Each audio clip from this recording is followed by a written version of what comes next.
hounds, chase ghosts, come sleep, watch out, demons are coming, run, sleep, hide, spirits, ghosts, hide, demons, hounds, ghosts, demons are coming.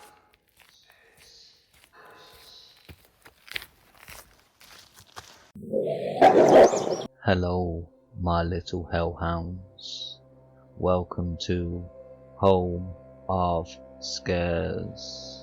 If you like the chills running down your spine and to be scared, fueled with anxiety, then join us twice a week on Tuesdays and Thursdays. And don't forget to increase your anxiety levels. Just make sure you subscribe. Sleep tight, my hellhounds. Weird person stares at me all the time. Posted by Daniel Palmer 10,000.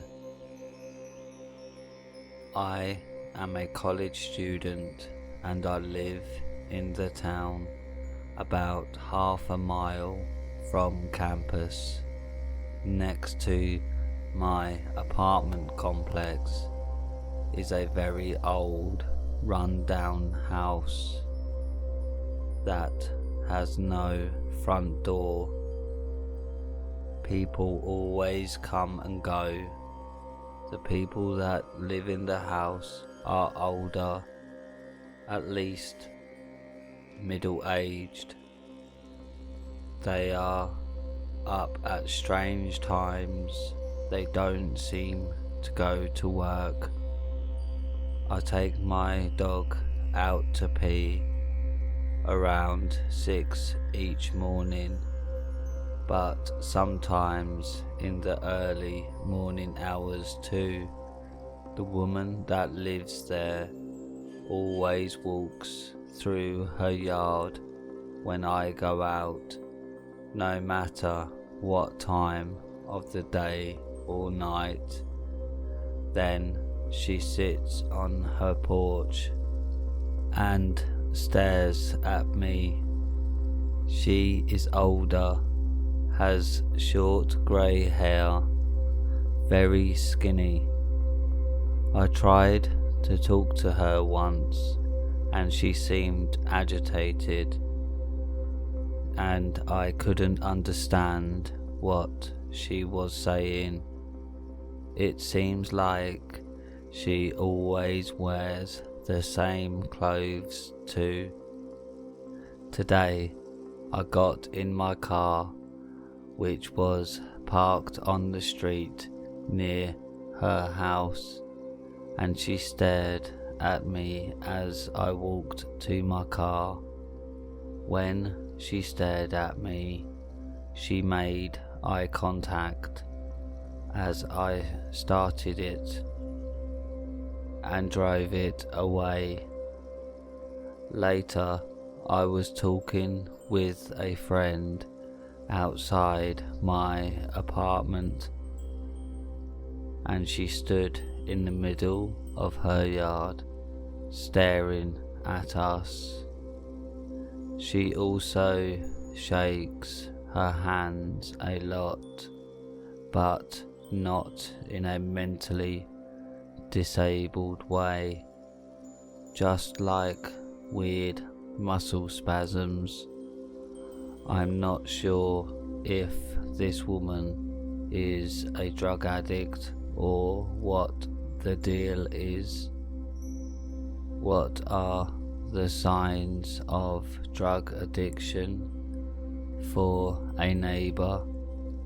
I tried to ignore her at first, but it seems almost like she is stalking me.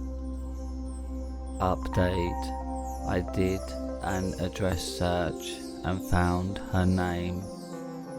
Also that she is in her 50s. Then did a case search via my state police's website.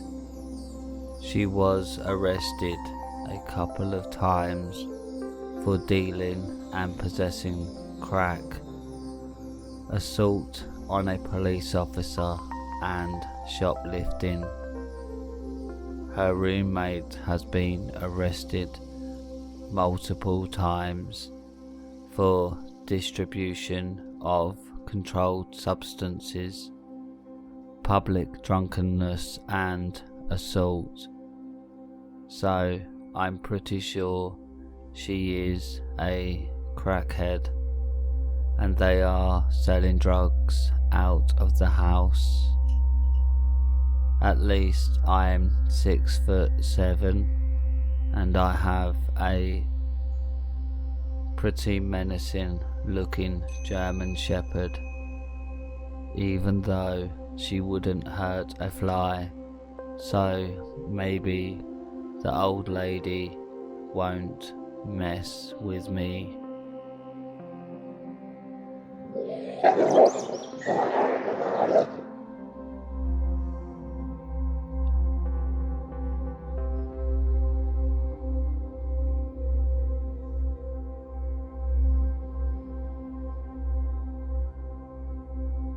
Don't mention your girlfriend in Caucasus Mountains.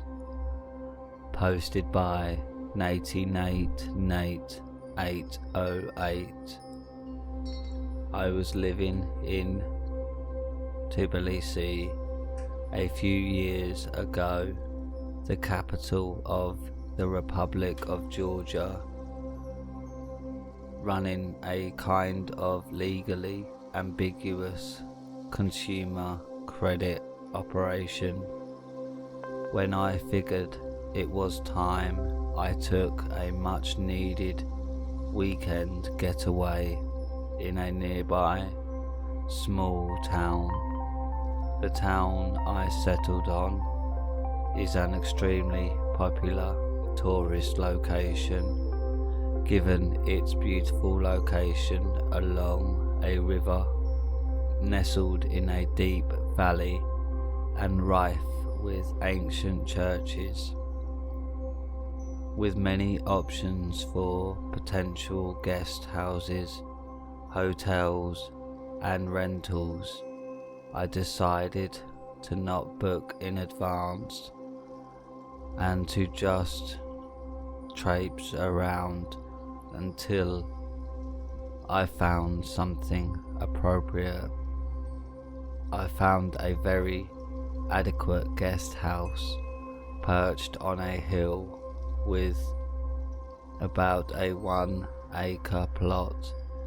Upon entering the guest house, I was greeted by a typical Georgian fashion by an incredibly hospitable woman in her 60s to 90s, hyperbole, but former Soviet Union is like that aging wise, and her son, who was in his early 30s, who resumed his yard work in filling a large hole he said was a septic tank, with a foul, lingering smell. After a brief introduction, again in typical Georgian fashion, the hostess offered me tea, homemade wine, bread and cheese, all of which were much needed and fantastic. I am an American, but my family came from Eastern Europe, so I speak Russian, as most Georgians do, so we were able to chat a lot. Our conversation progressed from basic get to know you bits to more personal information, like whether I am seeing anyone and who I am dating, which does come up in surprising frequency when you meet sweet grandmothers who want you to meet their granddaughters. At the time, I was dating a fellow expat from a Western European country. When I told the hostess that I was seeing someone, she seemed thrilled and asked me to show her a photo. She reacted with an "ah" and nodded in approval, commenting on her physique in a way that would probably be inappropriate if it wasn't a cute old grandma. I was then pressed by the hostess as to why I didn't invite her and how that isn't what a good boyfriend would do. Put on the spot like this, I lied and said she was very busy with a work project. She wasn't, but would be arriving later in the evening. The hostess was elated by this news and called over her son, asked me to show the photo of the girl I was seeing. Early in our conversation, it was established that I do not speak in Georgian. The son saw the photo and affirmatively nodded and spoke in Georgian to the hostess briefly, and then turned to me with a beaming smile and a thumbs up and said in English, "Very pretty, you lucky brother." He then in Russian asked if I texted her to invite her. I lied and said I did text her and reiterated that she was arriving in a few hours. It was around 4 p.m. at the time, in a beautiful golden hour glow that lit up the surrounding mountains and valley. The son said he will join us and asked if I liked cha-cha. Cha-cha is a very strong national liquor of Georgia, ranging from 30 to 75% alcohol content and made from distilled grapes.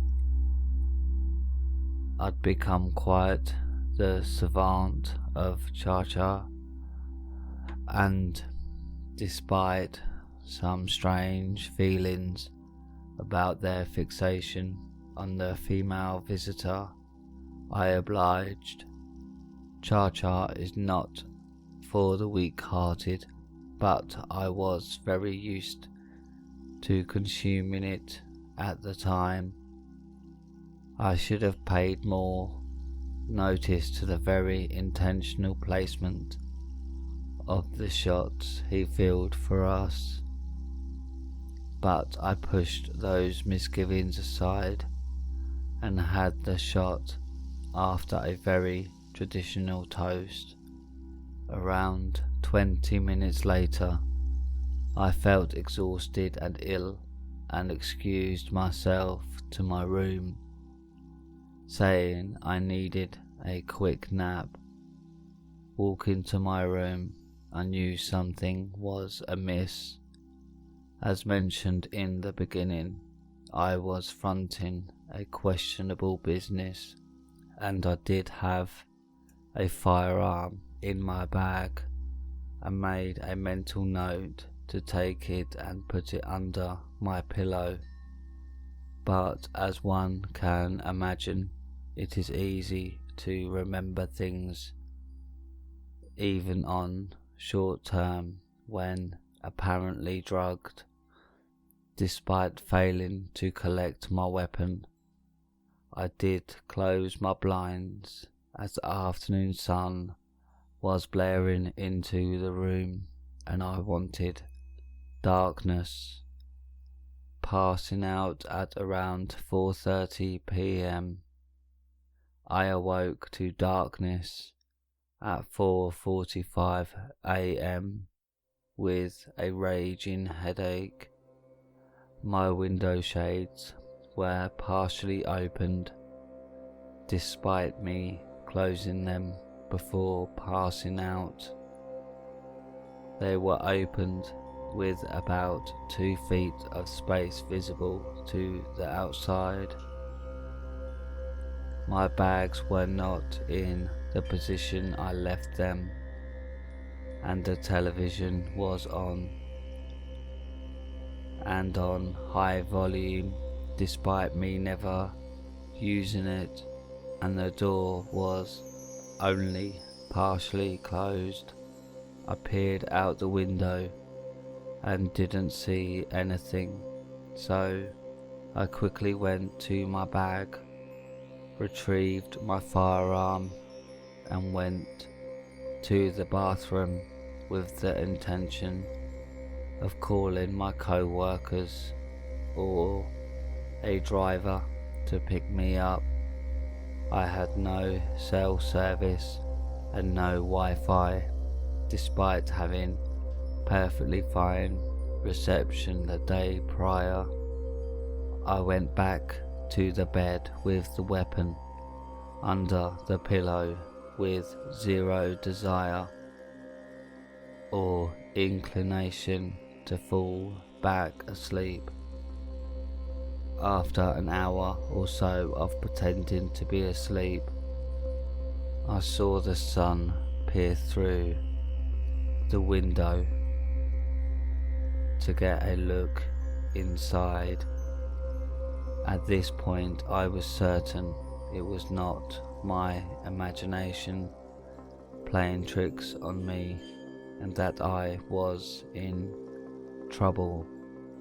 I came out around sunrise to find both the hostess and her son sipping tea on the deck, and told the hostess that my girlfriend was arriving soon on a bus and that I'd bring her when it arrived. I grabbed my backpack and left my other bag to give the impression I wasn't fleeing. Got service immediately after leaving the property and called a partner to pick me up. Old school businessman who was floating the money I'd run the lending operation with. I told him the story and he said he would handle it. He did handle it. I still think about the foul-smelling hole the son was digging. Last guest. Weeks later, I decided that wasn't the place or business for me and applied to law school in the other side of the world.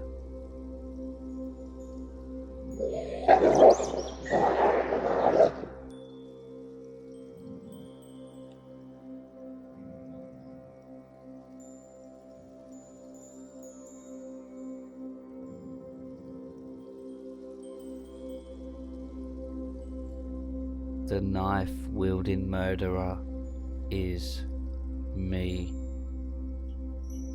Posted by BadBitchNamedBeans. My dad used to have questionable habits. That's polite code for being an addict. Therefore, strange folks used to come around the house when I was younger. We often had strangers come to the house while my siblings and I were alone. They'd knock on the door and try to get inside, and if they saw us, they'd try to coax us into opening the door. Obviously, we never did. This particular situation occurred when my parents were actually home and my siblings already moved out. A car I didn't recognize started pulling into the driveway. Keep in mind, we lived in the mountains and the property was private, so absolutely nobody should be on our property. When the car parked, a familiar person got out of the vehicle. It was one of Dad's buddies, one I was told was supposed to stay the hell away from us and was not a good person. He noticed me peeking through the curtains and tried to wave, but I shut the curtains and called for my parents. Dad wouldn't leave his room, so my mother had to go inform him of the arrival of his friend. Our door had a glass oval design on it, and we had a clear screen door as well. So I'm staring at the guy through the oval glass, and it's obviously making him uncomfortable. Ma goes outside and tells him Dad will be out, but Mr. Sir decided he wanted to come inside himself rather than wait. From what I was told, this man was potentially dangerous, so I had armed myself with the largest kitchen knife we had. Ma told me it was fine and he would be leaving soon, so I decided to put the knife away. But Mr. Sir walks through the door uninvited and makes eye contact with me, large knife in hand, halfway in the knife holder, angry look on my face, and says, "You know what? I think I'm gonna wait outside. Just tell him I'm here, thanks," and left abruptly. He never came back to the house after that day. He actually ended up going missing for 2 days. His mother frantically spammed my parents. He stumbled out of the woods, and it turned out a deal had gone bad, ended with him getting beaten and strung up in a tree by his ankles, I think.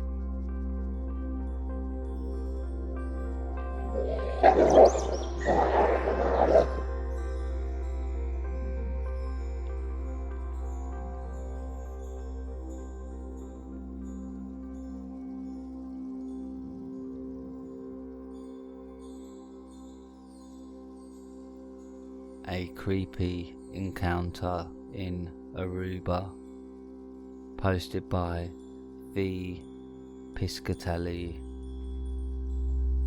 My wife and I were married during the summer of 2012 and planned a honeymoon trip to one of our favourite vacation spots, Aruba.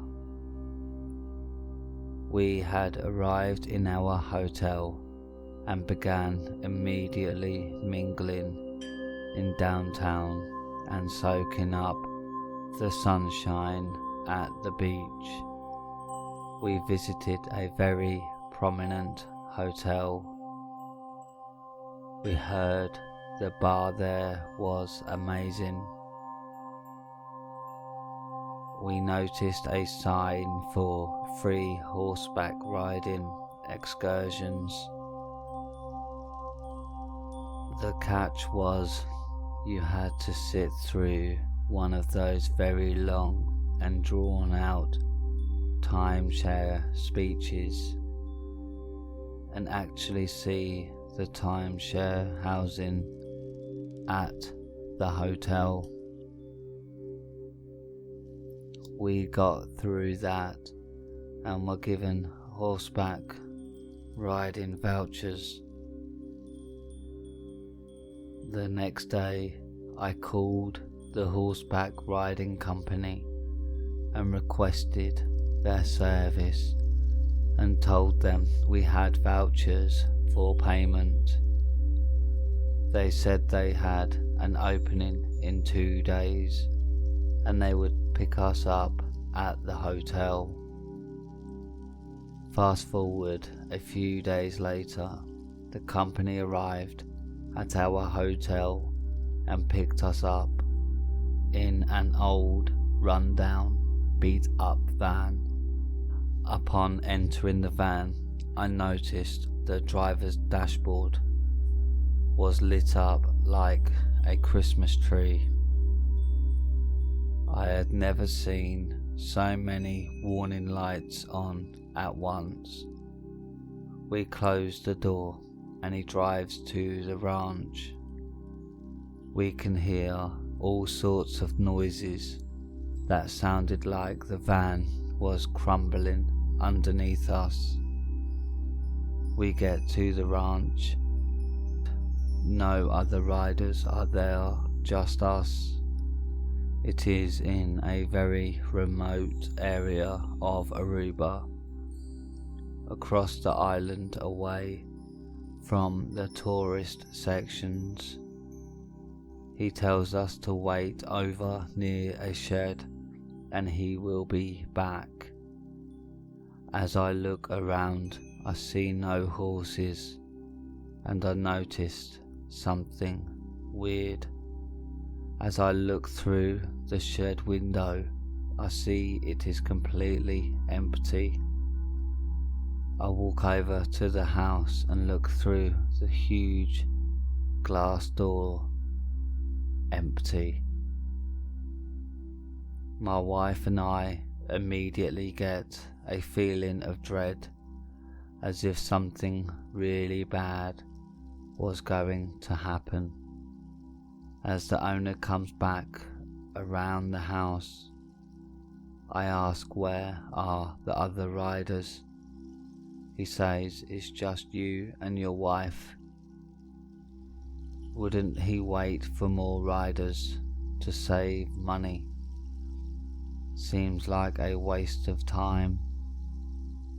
I tell him that my wife is feeling really sick and we wanted to go back to the hotel. He starts begging us to stay and asking her to hang out and wait the nausea out. Maybe it will pass. I tell him that I want to go now or I will walk. He very slowly walks us back to his van, gets in the van, then turns the ignition. It will not start. He exclaims, "I must run out of gas." He then gets on the phone and begins speaking in what sounded like Spanish. He was shouting and sounded very upset. He hangs up the phone and says he has someone coming by to meet us there to fix the car. I immediately take my wife by the hand and leave the van and start walking very fast back towards the hotel. As I am walking, I see a taxi car in someone's driveway. As I look closer, I can see someone sitting on their front porch. I ask, "Can you give us a ride back to our hotel?" The gentleman on the porch did a double take, as it seemed he couldn't believe tourists would be walking around in his neighborhood. He said yes. Then we got into the car, and as he is taking us home, he asks us where we are from. We tell him we're from Connecticut. He starts listing cities around our hometown and asks us a bunch of questions about Yale University. We get to our hotel, pay our fare, and immediately run to the front desk to report what happened to us. The front desk clerk said they don't work with that company typically, and that is why they don't recommend their guests going to other hotels and obtaining excursion vouchers. What would have happened? Probably nothing, but with Natalie Holloway in our mind and the proven fact of sex trafficking, anything was possible. To the guy that drove that sketchy serial killer van that took us to an abandoned ranch, let's not meet again.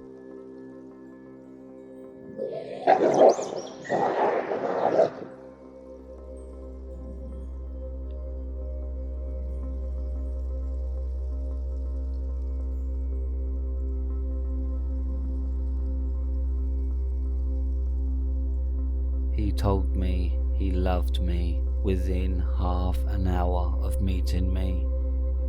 I was 12, he was almost 18. Posted by ImFeelingWhimsical. This story takes place in 2005. I was 12 years old at the time. My family wanted to take a vacation, and my mum and ex-stepdad decided it would be fun to take a cruise along the California coast with my 3 younger siblings and myself. As our ship made its way under the Golden Gate Bridge, my mum and I stood out on her balcony to see San Francisco and the ocean beyond us. On the balcony to the right of her, a teenage boy emerged, presumably to take in the same views we were. My mom gave him a polite hello when they made awkward eye contact, and he struck up a conversation with her. I wasn't paying any attention at first, but then I heard him ask my mom, "Do you have any sisters?" I saw him peer over at me, clearly taking interest. Me, being a shy 12-year-old, tried to hide from his gaze, behind my mother's side. My mum joked that she has 2 sisters, but that they're probably much too old for him. They exchanged some polite small talk, after that which I didn't listen to, instead taking in the view of the sunset over San Francisco and the Pacific. We went about our separate ways for the evening.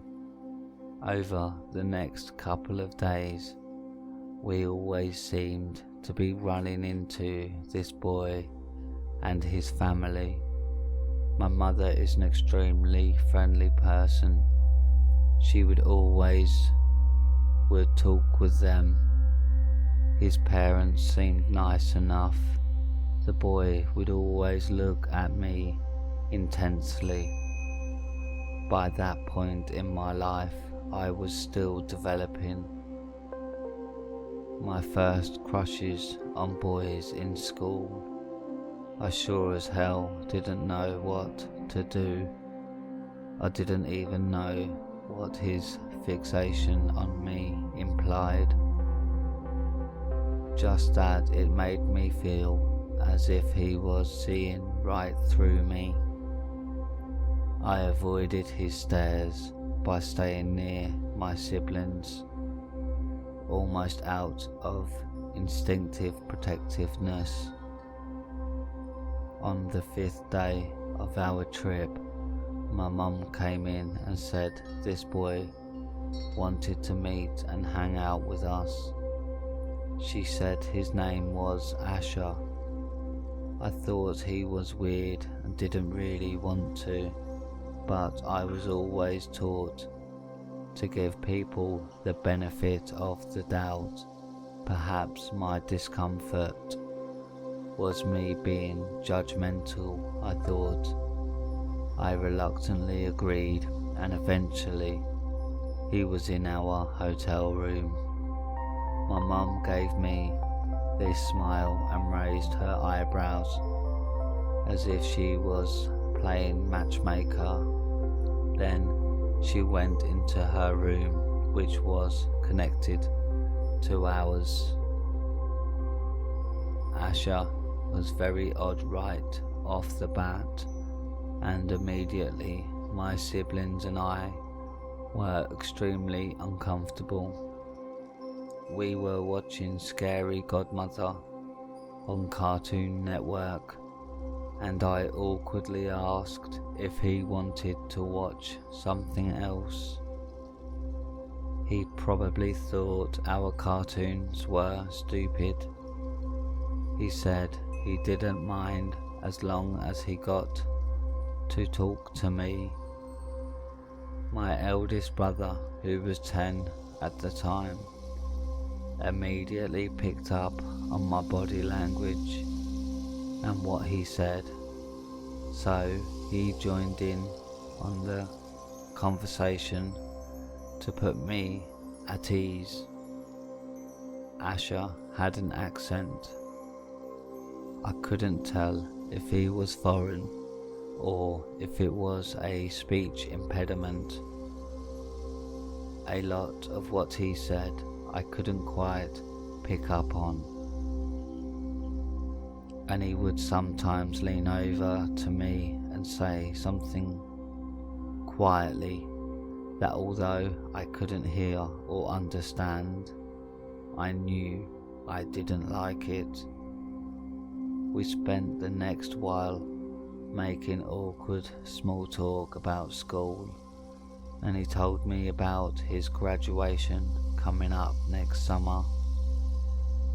I asked if he was graduating junior high. No, he meant high school. He then revealed to me he would be turning 18 that December. Sirens immediately start going off in my head, and then he hands me a note he said he had written for me earlier. With my hands shaking, I open a note that reads, "I love you, you're hot." I guess my brother saw the note from over my shoulder and went over to our parents' room, then came back in and said, "Hey, our parents said we had to go to dinner." Asher took that as his cue to leave, but told me he loves me one more time before his exit. I gave him a shaky, okay. My brother went to make sure I was okay and told me he had only pretended to go to our parents' room because he didn't want to get our mum in trouble with our ex-stepdad for inviting him. I know this logic seems weird, but please remember we were all just kids. I was trembling and silent for a while. I didn't really understand what had happened. We later told our mum what happened, and she then looked extremely guilty. She thought he was younger and that he had good intentions. She thought that it would be a good idea for me to meet friends closer to my age because I was stuck babysitting all the time. Turned out, for some dumb reason, my mother had given him our home phone number before he had hung out with us. I was livid, but too timid to speak up. I managed to avoid Asher for the rest of our trip, aside from on the loading docks. At the final day, he said goodbye, that he loved me and would call me every day before leaving. He left before I could tell him not to. He called almost every week for 4 months after that, leaving a strange cryptic message on the answering machine. Every time we would block his number, he would manage to call from a new one.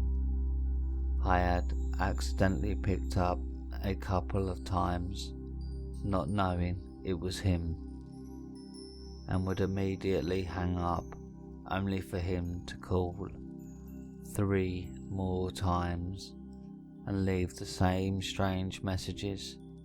After a year, he finally gave up and stopped calling.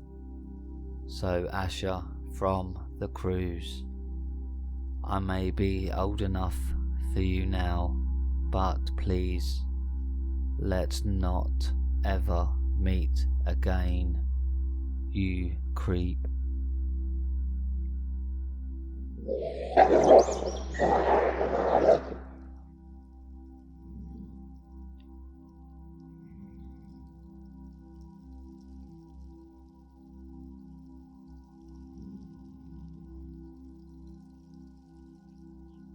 I think someone is following us. Posted by princessegrenouille. This happened to my friend Lauren and I 15 years ago on the very night of Halloween in 2005. She was 18 and I was 17 then. We had just finished high school and had started university and were coming back home from a Halloween party downtown at 3 in the morning. We live in a town in the south of France where the only transportation services then were buses that stopped before 2 a.m. despite it being one of the main cities of the region. The party in itself was fun but eventless, but we didn't keep track of time and had to walk back home, which was quite far from the centre of town where the party had been held. It was a good 2 hours walk. We were supposed to crash at my friend's place, who lived on the outskirts of town. There's quite a lot of people during the summer season in our highly touristy area, but as soon as it gets colder, there is very few people in the streets. Stupidly, this comforted us, and we thought we'd be safe, so we went on our merry way. Lauren dressed like Alice in Wonderland, and I like a glam rock star. Halloween wasn't that popular in France back then, so we did attract a few stares, but nothing out of the ordinary. We had spent a good evening and were not worried at all, but I'm naturally a highly anxious person, and I can feel when something is wrong. And after a good hour and a half walk, I started to feel weird. I didn't want to creep Lauren out, so I didn't say anything immediately, but I felt as if someone was walking right behind us, so I turned as discreetly as I could and saw someone walking behind us. He was not looking at us, he was staring, glaring even. I instantly thought that he looked scary. He was no taller than us, who are already tall enough, 5'9", but he was much broader and looked stout. He had a large neck, large shoulders, and big arms. His brow was low, his head shaved. He was a white male in his 30s and was wearing an out-of-season off-white fleece sweater with dark reindeers on it. A few seconds after, I had turned to check if someone was really following us. My friend tells me she thinks we are being followed by a creepy guy with a scare stare. We started walking faster. We had nothing on us to protect ourselves, except maybe our keys. We were in heels, so couldn't run very well either, and doubting our strength, we also feared he was armed. We were getting close to an intersection with a road going up that we had to take to get to my friend's place. The road split two ways, one broad, well-lit way without a sidewalk where cars usually went by but were scarce at night, and a small, unlit, house-lined little street where you could only walk on. We quickly decided together to take the main road frequented by cars and stop one if we should meet one, because we were getting frantically frightened. Alongside the street we were on, and right before this intersection, on the right was a block of buildings with a portal to get in. Anguished, I turned again to see where the guy behind us was, only to see him enter right there, but still looking at us. Lauren and I were relieved and laughed at our own stupidity for thinking he had been following us, even though we were still creeped out by his stare. We rationalized our fear by saying it was late, it was Halloween, we were two young women alone at night, but that we were now safe and should relax. So we turned right at the intersection, but still decided to walk on the main road instead of the little unlit path. We passed the building block I have described, and I noticed there was another portal on this side as well, which sent a chill down my spine. We continued walking, but once we reached the road that went up after a few meters, we turned to check if we were still alone, just in case. The guy was coming out of the portal, looking at us dead in the eye. There must have been less than 10 meters between us this time. We were plain terrified. We picked up our speed and walked as fast as we could in our heels, wondering at the same time why he wasn't trying to accelerate as well. He enjoyed scaring us, but all I could think was that maybe he had a weapon if he was so confident in his stalking. Of course, no car went by us. It took us a good 5 minutes to reach the top of the road, turning to check on our stalker every few meters. There was absolutely no expression on his face, no grin, nothing but his staring right at us. By then it was after 4:30 in the morning. The streets were completely empty. A little ahead of us on our right was a marketplace that was open on regular shopping hours and wouldn't open before at least another good 3 hours when the deliveries started for the fish, meat and bakery. Right before the marketplace was a bank with an ATM outside on the street.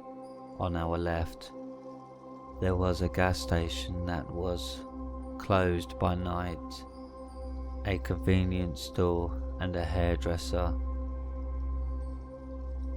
But we got extremely lucky. The main entrance to the marketplace had those metallic blinds used to close stores, and it was slightly open with light pouring out. In front of the alley leading to the market, the car of the local newspaper was parked. They were delivering the morning papers. We knew then we were saved. At that moment, the delivery man came out and started closing the metallic blind. We ran to him, almost out of breath, already from walking as quickly as possible. We explained the situation to him, towards the guy that had been following us. He was at the ATM pretending to press on the numbers, all the while staring at us still. I'd never seen a stare like that. It really was a stare that would have killed us on the spot if such things were possible. This time though, he looked outright pissed off. He knew we had escaped him, and that now it was no use trying to catch up to us. The newspaper delivery man told us to get in his car, that the guy looked scary as fuck, but not to worry anymore, and that we were safe from him now.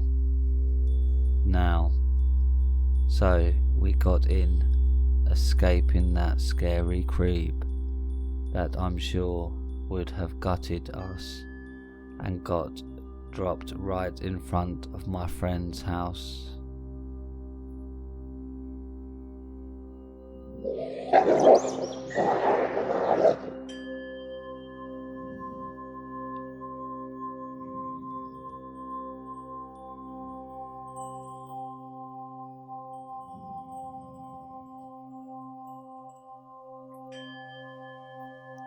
Followed, posted by ExciteBike5.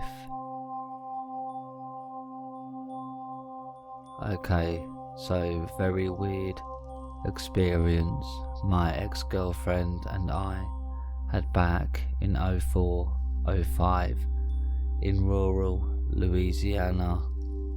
That's somewhat relevant.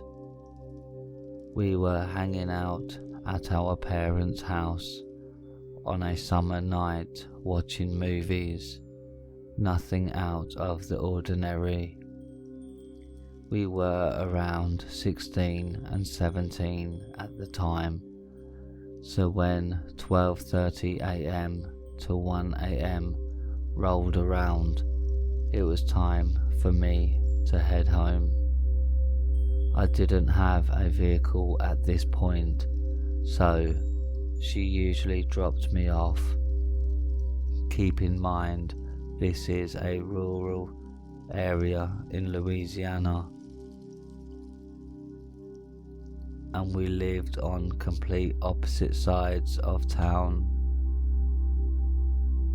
At this time of night, there were hardly any cars on the road, and it was rather spooky driving through the wooded area to get to my place, which was secluded, to say the least.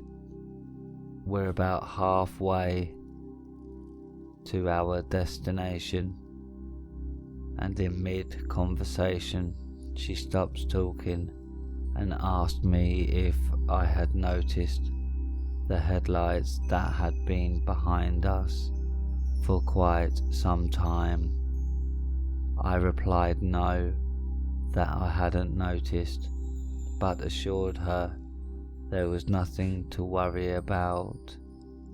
We continued our conversation, but now I'm really paying attention to the headlights behind us, and I notice they're getting closer. To get to my house, there were a lot of turns down roads that weren't main roads, and these headlights were staying with us.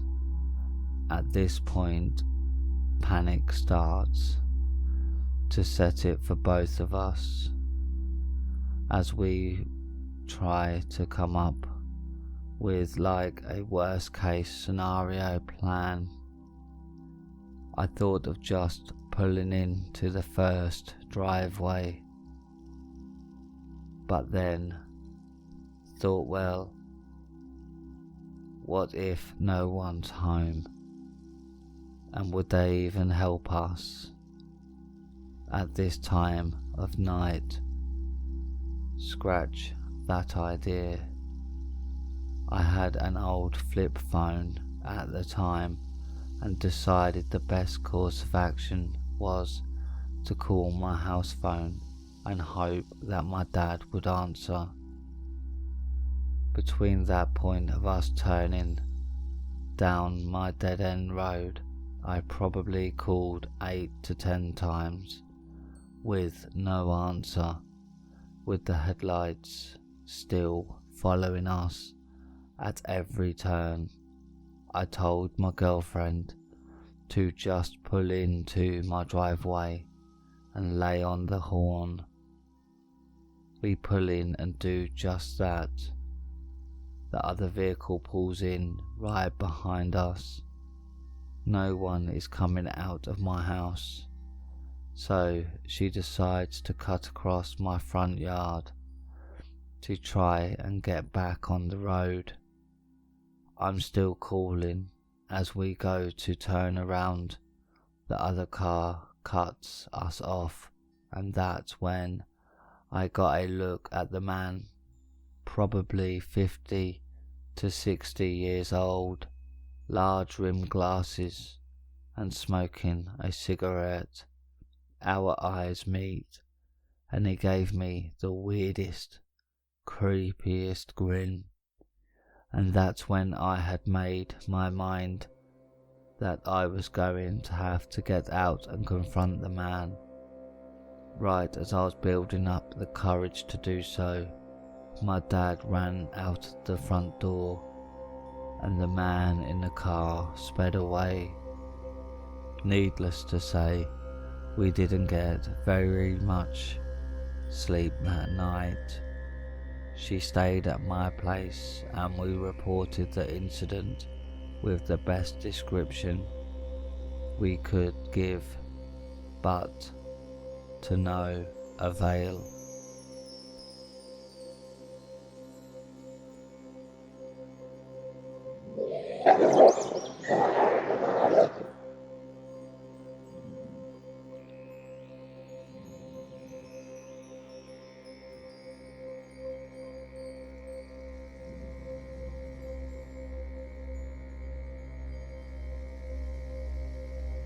The Discord Stalker, posted by Confident Platypus 45. One night I was playing CSGO with my best friend when I suddenly got a message on Discord from a guy named Fainton. Now I raised an eyebrow because that was my friend's Discord name. He also didn't have any profile picture, and the account was brand new. I thought to myself, oh gosh, my friend is trying to troll me again. Well, that was not actually true. The guy said hello, and I said hello back. After my hello, he didn't respond for like 5 minutes.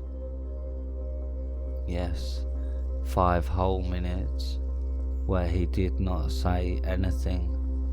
After those 5 minutes passed, the motherfucker literally sent a message with my address, and I know it couldn't be my actual friend because I never told him where I live.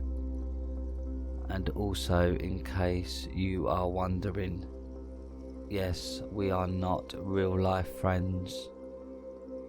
I'm not even joking here when I'm saying that he literally sent a message with my address. At that point I was scared as fuck. This random guy from Discord knew where I live. Now I replied with what I think any normal would reply with. I said, I think you got the wrong person, buddy. I don't live there. Of course, I knew it wouldn't work, but I still decided to try my luck. And indeed, he knew that I was lying. He sent the following message: don't try to lie, it won't help. Or some shit like that. I replied with 3 dots and that's it. After that he said the thing that scared me the most: prepare for something bad to happen, something really bad. At that point, me and my friend were freaking out because something like this happened to me in the past, but instead a person knowing where I live, he could have heard what me and my friend were talking. Anyways, back to this story. After he said that, I was like, okay, this is not funny. Tell me who you are and what you want from me. Then he replied, I don't want anything, just letting you know to expect something really bad to happen. And then I asked him what, and he told me this, something like a terrorist attack. And at that point I was like, no, I'm blocking this person. After I blocked him, I told my dad about the situation, and he was like, probably someone trying to fool you, and that could be possible because 2 weeks after this incident, nothing happened. Now I know the terrorist attack thing was fake, but what scares me the most is, what if my actual friend that I was talking to at the time was that person? Keep in mind, he is a friend that I met on CSGO, and I never told him where I live or shit like that. So what if he actually knows where I live and is trying to do something bad to me, or it was just one of my real friends trying to prank me? But that wasn't true, since the next day after this incident they showed me all proof and it cleared that it wasn't them. Anyways, at the moment I am no longer friends with the guy that I was speaking to at the time. So what do you guys think?